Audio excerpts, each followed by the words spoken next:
it's been one of them. I've been working from home as we're in lockdown, Mart. Have you yet received your letter from Boris? I'm going to show you this.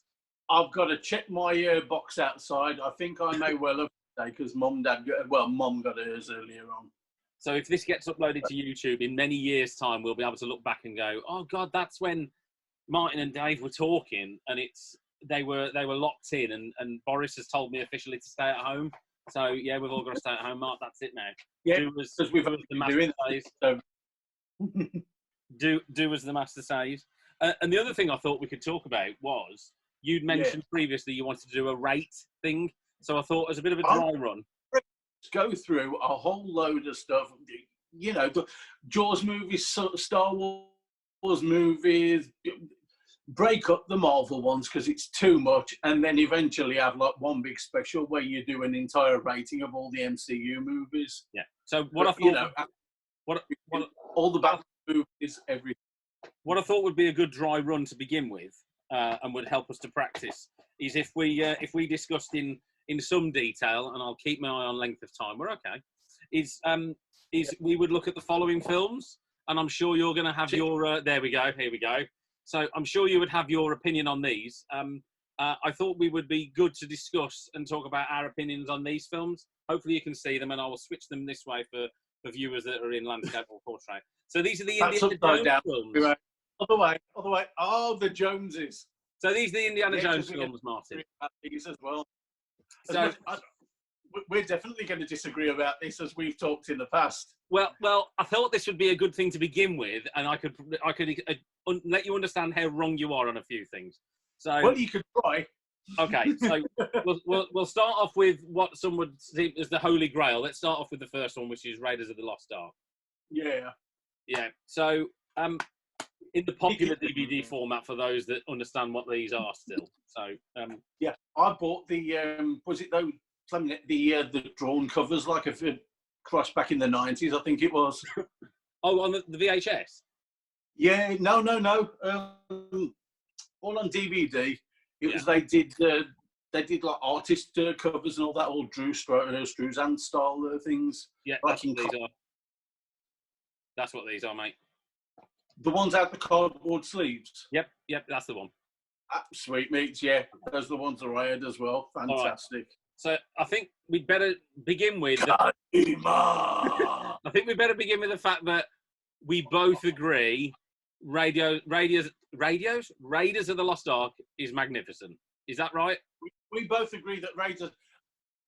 We'll pretty much agree that 3 out of the 4 films I think are magnificent. It's just degrees of magnificence.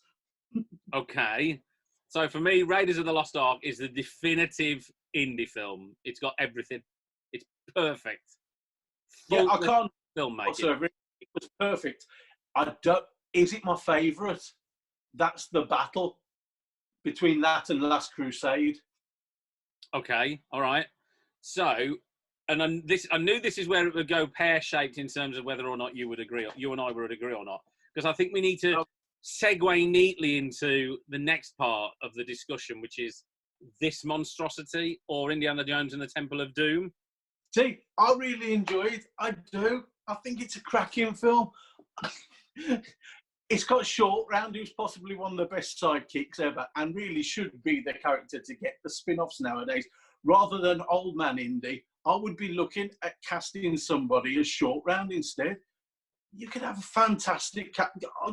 You imagine him now, though, being like Indy instead, being the action character. It could really work. All right. This is where I am with Temple of Doom, and I think we've discussed this before.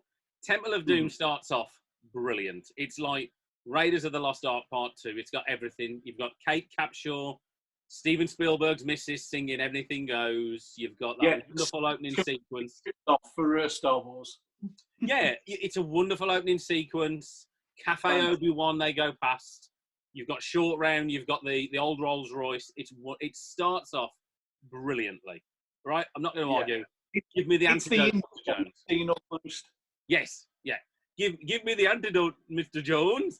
He's wonderful. Give me the finger. Now. And it's got one of the best death scenes ever. death by flaming kebab sword. How much better do you get than that? I mean, God damn. Yeah, you know Death what? by flaming kebab sword. So you're a big Indiana Jones fan. You're going, right, this is it. It's got me now. I'm hooked. I've just done the big singing along number. I've had the flaming kebab death.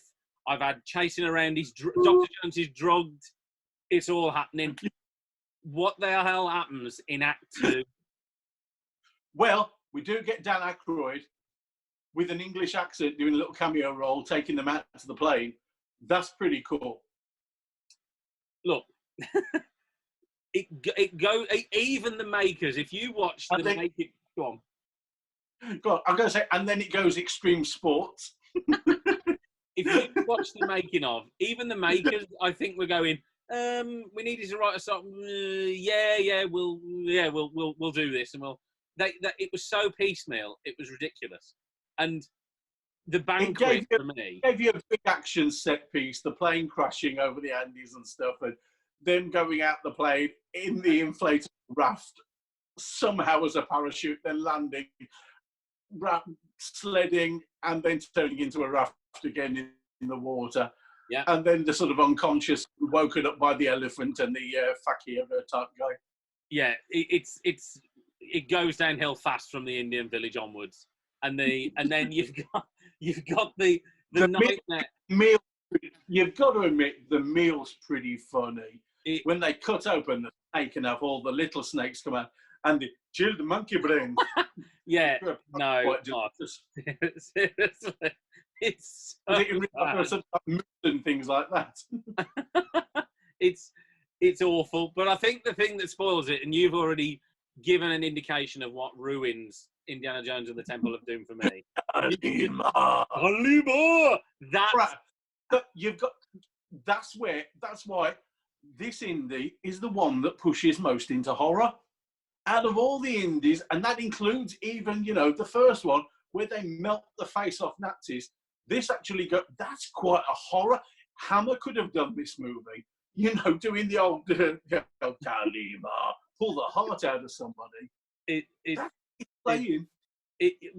goes from sort of Saturday afternoon, whipping the kids up sort of thing to dreadful in about 10 minutes. Comedy luncheon. The way they get rid of this evil blood-like juice that turns them into these sort of zombified creatures is they show them a bit of flame. It plays with the horror tropes more than any other version. They're drinking blood. They're being turned into live zombies. Some guy's coming along in a flaming headdress and painted makeup and pulling your heart out with his fingers. It's as Hammer horror as a film's going to get, really. It's just that the thing that lets this movie down is it tries to be everything to everybody. It starts off as indie Bond. It goes indie comedy. It goes indie huge action set pieces. It goes indie horror. It tries to be everything to everybody. It's still really good. And I enjoy the horror stuff, obviously, far more than you do. The unfortunate thing is, it still places third on the list. No matter how much I could argue for it, I wouldn't place this higher than third. It would be the third placed film. So, it's the battles between Temple of Doom and the My Dad's Come Along With Me film, and then it's Kalima, all right, and the piece of crap. Well, we won't get to Crystal Skull yet. Let's do the next one, which is it's the one that I'd argue. It's the one film that Kate Blanchett being in it doesn't save, and Kate Blanchett's being in a film saves everything. Well, we'll come to Crystal. We'll come to Crystal Skull in a bit. Let's now forego the horror that is bricks and crocodiles and they found a brick that and whatever. Let's just skip over Temple of Doom and the Temple of Awful Ending, and let's go to let's go to now what I think we can both absolutely attest is a return to form with Last Crusade. Yeah. Was it ever? That's why, for me, it's the fight between 1 and 2, which is Last Crusade, and the original. that's the absolute fight there, because they did bring it. They focused. They knew what they wanted to make. They knew what they wanted. That's my one problem, as I say, with Temple of Doom, is that it wanted to be everything to everybody. I enjoyed all the bits that they did, but when they did Last Crusade, they brought in a fantastic co-star with Sean Connery. What is he, like 10 years older than Harrison Ford, and they put him in playing his dad? You know, it just worked. Everyone was perfectly cast in it. It was fantastic. It's a battle then. It's that good. Is that the number one film? Is that better than Temple of Doom? That's the big argument for me. Because they're so good. There aren't many films where they try and shoehorn in numbers of different films. So you've got the opening sequence with Young Indy, with River Phoenix, and actually very good. And really well. Yeah, where did you pick up the scar bit? Yeah. I mean, you know, let's be honest, Star Wars could have learnt a bit from that when they were trying to do the Solo film. They did everything this else. Is how you work out having a star. Snakes, I hate snakes, the scar on the chin, various stuff without ramming it down your throat. Yeah, so you had that. Then you had a bit more of an indie film and going back to the school and seeing Denholm Elliott again, which we loved, you know, seeing Marcus Brody and going back to Egypt. And we love that. Yeah, that made it. They use him as the educator, just to remind you, he's actually not a full-time action adventurer. He's an educator. Yeah, and I think we love that and we missed that. And then, of course, you go... go... You're like, that's all the time. Then you go and pick up Henry, or go and try and rescue Henry. So then you've got the young indie film. Then you've got the bit more of the normal Indiana Jones film. Then you've got the rescue of Henry Senior. Then you've got the big battle at the end, and that's it. You've got the reintroduction of Rhys Jones. Fantastic. And I have to say, there's an awful lot of movie in that third film, and I mean, how well did Lucas do that? It's focused. It doesn't shift genres. It stays with what it wants to be. It stays as an action adventure ripping yarn. It doesn't try and suddenly be a huge comedy. It doesn't suddenly try and be a horror film. It doesn't suddenly try and give you tons of action adventure. It stays as a ripping yarns type film, you know, a Boy's Own type film, a Alan Quatermain type film, and it stays like it. And it can give you a whole lot of different things then within that one genre, but it doesn't keep throwing you left and right and back again. Yeah, I love Last Crusade. I think it's brilliant. I think I loved it as a kid, and I loved it now I'm 40, and there's nothing not to like about it. I think it's fantastic. I think now we need to address the fourth one, and disappointingly, you choose this as the poorest one of the four. And to quote Last Crusade, disappointingly, I choose this as the point. I on your grave. To quote God, Last Crusade, I just Greaser Elvis Monkeys, fucking mutt, full stop. Jesus Christ. Hang on. The only goddamn film where Cate Blanchett doesn't save it. How the hell is that possible? Cate Blanchett is brilliant in everything, but in this, even she flaming suffers with a crap bowl haircut. And no, it's just not, you know, you can watch it, but you know, you don't enjoy it like the others. It's like the last few Police Academy movies, you know, it's got the same title as the others, but Jesus Christ, the heart and soul have gone out of it. I have to say, you slate the fourth one. To quote Indiana Jones and the Last Crusade, I'm going to quote the knight who's found and say, you chose poorly. Let me explain why Crystal Skull is a better film than Temple of Doom. Come on! I'm dying to hear this. Crystal Skull actually is it's a return to form. It's a return to the former. Look, euthanasia on you right now. There are elements which I concede. No worse than Gulliver. There are elements, Mart, I have to concede, that don't work as well. The surviving a nuclear explosion in a fridge, okay. The monkeys with the mutt's hairdo, okay. The flesh-eating ants, okay. And the rather disappointing letdown of the end. But by no means does that make it worse than Temple of Doom. Temple of Doom was an appalling film compared to King. Oh, no, no, no, no, no, no, no, no, no, no, no, no. Temple of Doom commits the crime of trying to be too many things all the time. This commits the crime of having lost its goddamn soul. Jesus Christ. This is like somebody making a tribute to an Indiana Jones movie who's not a particularly good filmmaker. I couldn't believe that this was actually Spielberg. I mean, Jesus Christ. Some lovely looking shots don't make a flaming Indiana Jones movie. Oh, Christ. It was just wrong. It was poor in comparison to everything that they've done before. You've got to make Temple of Doom, even with all the flavour changes going on there, which spoiled it as an overall movie, it still felt like an indie film all the way through. It felt like, a follow-on film. Oh, come on, look. It doesn't. Crystal Skull had got everything. We'd got Marion back. It's a TV special of a movie. We got Marion back. We got some closure on what happened with Henry. Return of Marion was the best thing that it did.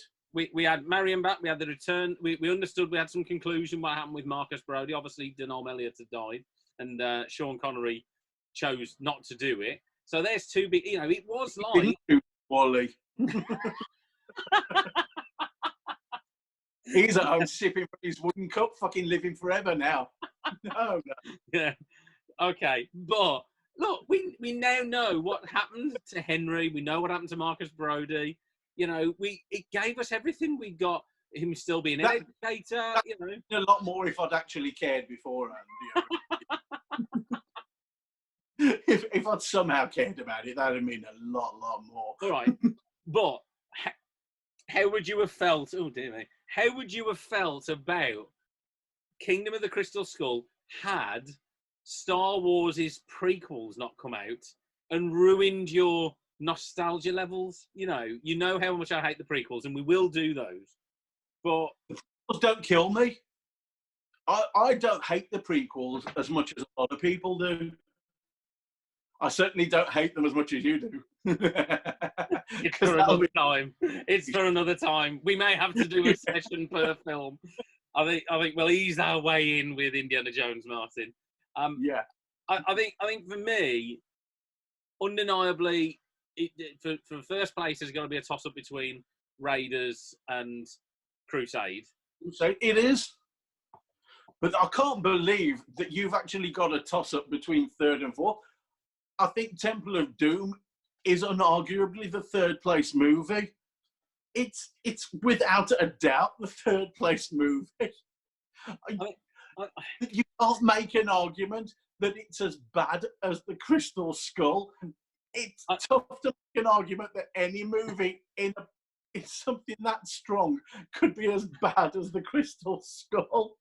Look. The Crystal Skull was a TV special of an indie movie. As I say, it's a bad impersonation of an indie movie.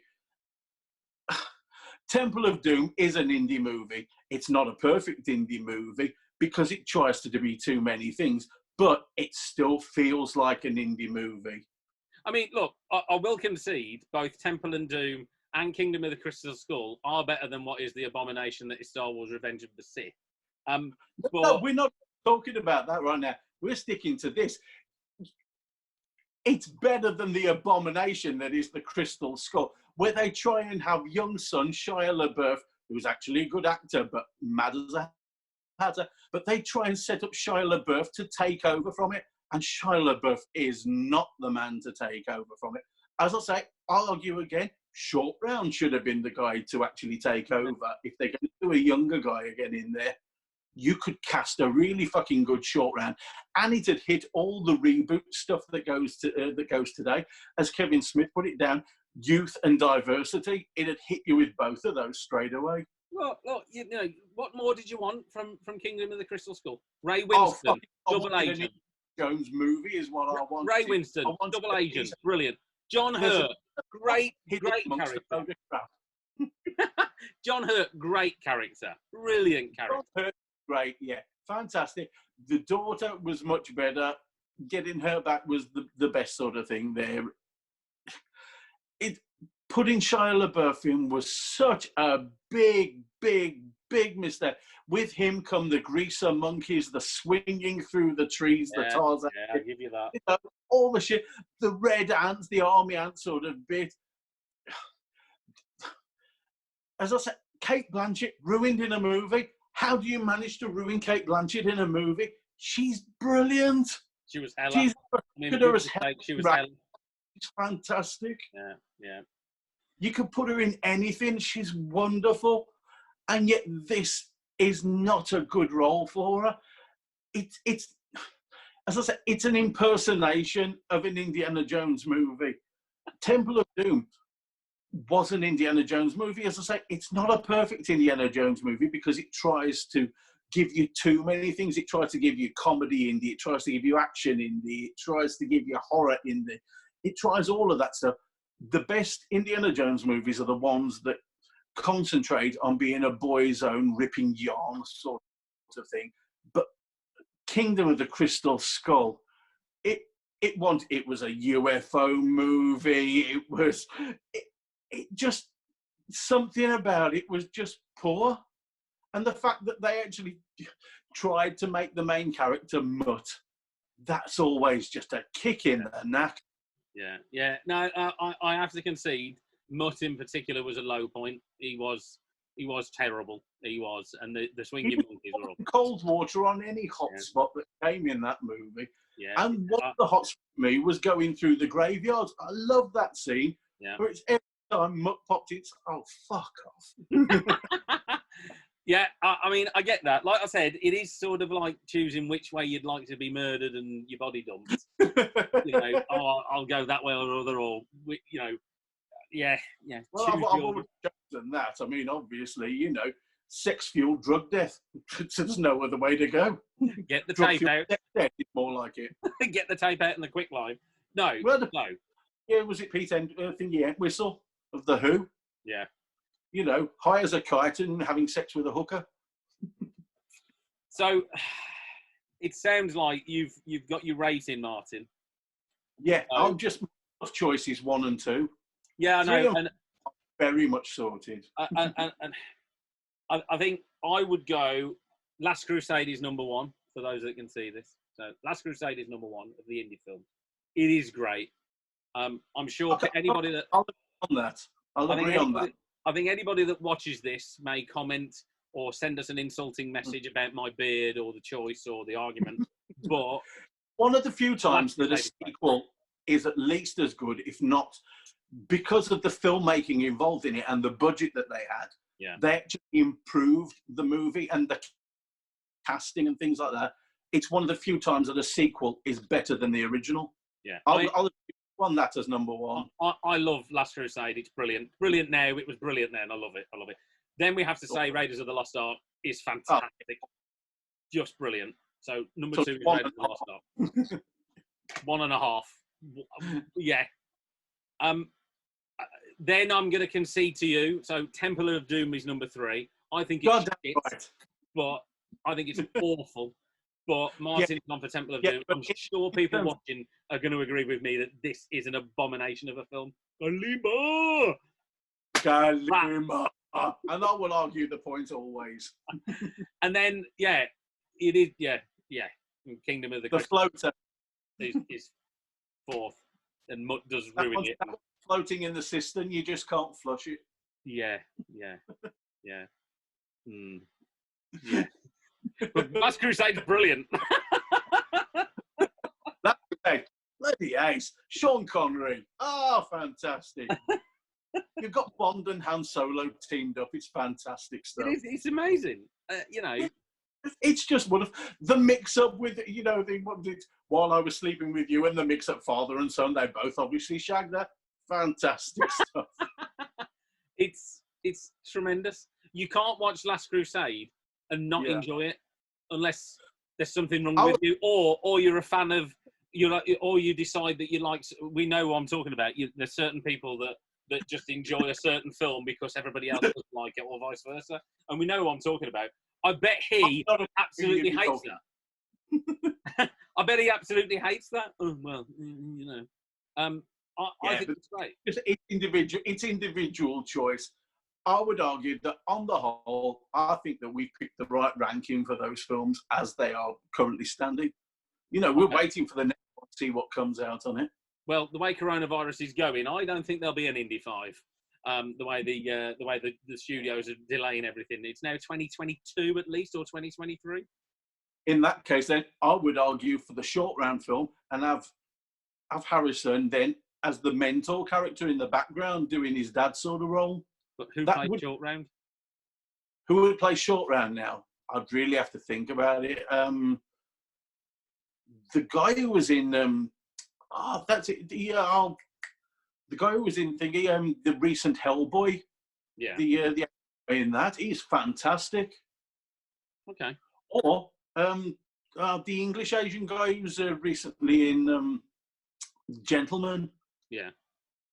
But I'm thinking on age differences there, considering how old Indy was supposed to be. He's probably about like 40 years older than Short Round, roughly. Yeah. You could argue between 30 and 45, I suppose. But, yeah, you know, one around that sort of... So, I can't remember his name. The actor he played the bad boyfriend in Always Be My Maybe recently on the Netflix comedy film. I know who you mean. I mean, I don't know. I think they with Crystal Skull they'd set it up where we were going to get Mutt was going to have the mantle handed to him, but I just don't think it worked as well as perhaps they would have liked. Oh, it didn't work in the slightest. It was one of the damning things about it. Who was in The Walking Dead?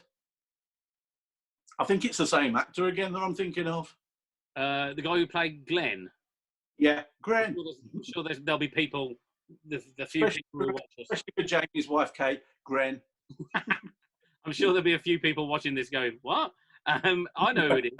Yeah, yeah. I mean, he would be good actually. He wouldn't be a bad. He wouldn't be a bad. He'd be fantastic. So he's done Hellboy. He's done action stuff. He's a great actor. Full stop. Loads of charisma. Fantastic guy. But I'll say also the guy who's recently done The Gentleman. He was in that as Dry Eye. He did that awful George Michael thing with the bird out of Game of Thrones. Yeah. Recently, he did that as well. The English guy, he's pretty cracking as well. I'm very impressed with him as an actor. Cool. Those two really stand out to me at the moment. But you're talking like younger. I know that the guy, I think the guy was Glenn, it's about 50 now or something. But he looks amazing for his age. Yeah. He'd have no problem with the action parts whatsoever. We could keep that franchise going for a while. Yeah, I think if they do it, and again it's a big if, and Harrison Ford is to do it. There's got to be that handling the mantle over. I mean, they won't do Nazis, but you do wonder who they will be fighting against. You know, communists didn't work as well, but I think that's probably the only. With the KKK. Yeah, it could be. Would that be? Would that get? You could tie that into the whole sort of the substructure, the Illuminati, mate, in it. Yeah, Illuminati, KKK, all that shit. Well, okay. So, yeah, we'll see if there's going to be a fifth one. I doubt very much that that's going to happen. But if it does, it needs to be in a similar vein to Last Crusade in terms of a sequel. I believe in it more now than I did for a long time. Okay, coronavirus is hitting stuff, but Harrison Ford seems to actually want to make movies at the moment. There was a long time where he didn't seem to want to make movies or to have anything to do with his past, whereas he's more interested. In fact, it's him that spoke about this really more than anything else. Now, if he's interested in it, that gives me more hope for it, full stop. But I do think they need to play it, you know, same as Last Crusade, but with him being the father instead. But he needs to take more role and be handing it over, I think, to Short Round. Yeah, I think it's... not wishing to quote Munt, and I'm sure he'll join us at some point in one of these. Oh, quote Moti. But what would Munt say? Actor wants work. I think you know, one of the big reasons Harrison Ford decided I'm going to get back into this is, can you imagine when the first conversation about Star Wars, the prequels was, the sequel trilogy was, look, we're thinking of doing this. No, thanks. Here's a rather large check. Yeah, when do you want me to turn up? You know, But he didn't want to. He didn't want to do that for years. No matter what check they were throwing at him, he just wasn't interested. Yeah. Let's face it. He wanted to go out in Empire in the first place. Yeah. He just wasn't interested in it. And people could cast Harrison Ford in any movie. He can go do what the hell he likes. But he's actually interested in some of his old big franchise. Whether that's for a final payday as his pension or whatever, I don't really care. As long as he's interested. My main problem with Harrison Ford, really my only problem with Harrison Ford, is that he doesn't give a shit most of the time. But if he's giving a crap about a film, I'm excited about that film. I think he knows that he won't be doing most of the action, so he'll bring somebody good and be doing it. And he can act, and he can be involved in it, and he can produce it, and he can be proud of his work.